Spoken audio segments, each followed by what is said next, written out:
Hi guys, so in this video we're going to talk about the Breusch-Pagan test instead of just relying on the visual evidence of detecting heteroscedasticity. So the Breusch and Pagan test is simply consists of two main steps, or three basically. First one is we need to perform linear regression again, but this time between the squared residuals and all other independent variables. So the first step is another linear regression, but this linear regression will be between the independent variables as independent variables, and instead of the dependent variable being the y, the usual y, we're gonna regress it against the squared residuals. So first of all, with the original output, you just need to put over here a column for squared residuals. Now, if you guys have noticed, for heteroscedasticity, we always investigating the effect on the residuals. So the residuals are always on the y. So if you noticed over here visually, the absolute residuals were plotted on the y-axis. This is the absolute residuals. So over here, this is the y in the visualization, and the predicted was the x. Now we are going to take the y, but in terms of squared residuals, all right, and then regress it against the independent variables. Against the independent variables. Okay, so let's start with this. So we are going to go to the data and take the data analysis regression. For the x, we are going to, is that the x or the y? First, the y. For the y, we are going to take the squared residuals. And for the x, we're going to take all the independent variables. We are now working with simple linear regression. So this is the only independent variable over here. So now we are going to check the labels, and the output, let's put it as part here of the sheet, right below the Breusch and Pagan test. And let's not check any of the residuals or any of that, because we don't need any of that. The only thing we need from this test now is the number of observations, the R squared, regardless of it's simple or linear regression, multiple regression or simple. We always take the R squared regardless. We don't take the adjusted R squared. We take just the R squared. And also, we are going to be looking at the degrees of freedom. So now, let's proceed. So this is the first step for the Breusch and Pagan test. The Breusch and Pagan test, the first step is to get the squared residuals and then regress that against all independent variables. Now we need to compute something called the chi-square statistic or chi-square test statistic. All right, and this is computed as follows. You're going to take the number of observations from here, multiply it by the R square, and that will be the value of the chi-square test. Now we are more concerned of the p-value. So the p-value of this chi-square test could be found through this Excel formula. Chi distribution RT, and then you take this value as an x, and you take the degrees of freedom over here as the second argument, and now you got the value. Let's highlight or border this value, as you can see here. All right, so now let's talk a little bit about this Breusch and Pagan test null hypothesis. So the null hypothesis here is that there is no heteroscedasticity. So what do I want? My favorite output is actually accepting the null hypothesis, not rejecting it. Usually you are guys always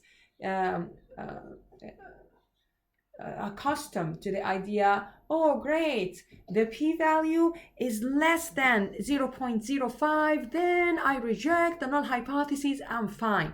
But actually you need to understand what the null hypothesis is, then you make sure that you get the favorable output. So over here, the null hypothesis says, because this test is concerned with heteroscedasticity, right? So the null hypothesis is always saying no, because it's null, it's shallow, nothing inside, right? So there is no hetroscedasticity.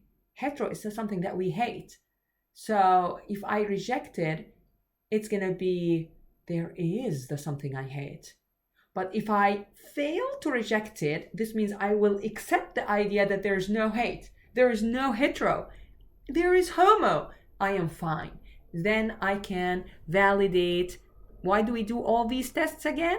So that we can validate these p-values. Remember, these p-values over here won't be validated unless we make sure that the normality assumption of the error term is valid and the homoscedasticity assumption is also valid. So the null hypothesis over here is that there is no heteroscedasticity, no hate. So I want to accept that. I don't want any hate. I don't want any heteroscedasticity. So how do we accept that? If this value is greater than 0.05, we fail to reject the null hypothesis. Thus, there is thus we have no there's no heteroscedasticity. Or if you want to write it in a very fancy way, you do how I did over here. We say, here's all the steps for you. I'm going to update the slides for you on Moodle. You're going to just say, if the p-value is not less than 0.05, we fail to reject the null hypothesis. And you say, we do not have enough evidence to say that heteroscedasticity is present in the original regression model. So you can just say this fancy line. We do not have enough evidence, or we do not have sufficient evidence to say or to infer that heteroscedasticity is present in the original model, regression model. And this is a better way of checking for heteroscedasticity, especially if it's linear. Sometimes, as I told you, heteroscedasticity could be taking any other forms of relationships, not only linear. And for that sake, you might check for heteroscedasticity tests, and you will find out there are other different tests. But one of the most popular tests for checking the linear heteroscedasticity is a Breusch and Pagan test. All right. So this test, again, in summary, this test is based on the null hypothesis. Null is no. It's a test for heteroscedasticity. So the null hypothesis says there's no heteroscedasticity. Perfect. This is what I want. So I want to embrace this null hypothesis. I want to accept, not reject this null hypothesis. We usually reject the null hypothesis when the p-value is less than 0.05. I don't want to reject it. So I would be hoping that the p-value resulting from this Breusch and Pagan test is in fact greater than 0.05. And the way that we look into or compute this test, we calculate it by multiplying the number of observations by the R square of the test. Regardless if it's simple or multiple linear regression, we always take the R square, not the adjusted, for this test.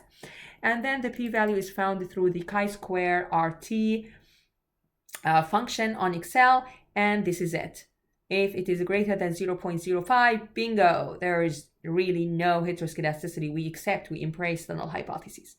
All right, lovelies, I'll see you in the next video to explain to you more about the third and last assumption for a linear regression model for continuous data, which is the multicollinearity. As I also told you earlier, there's a fourth assumption that has to do with the autocorrelation of errors. I might touch on that very quickly, but the first and most important, the three, were the normality of the error term, the homoscedasticity assumption or the heteroscedasticity check, and lastly the multicollinearity. I'll see you in the next video.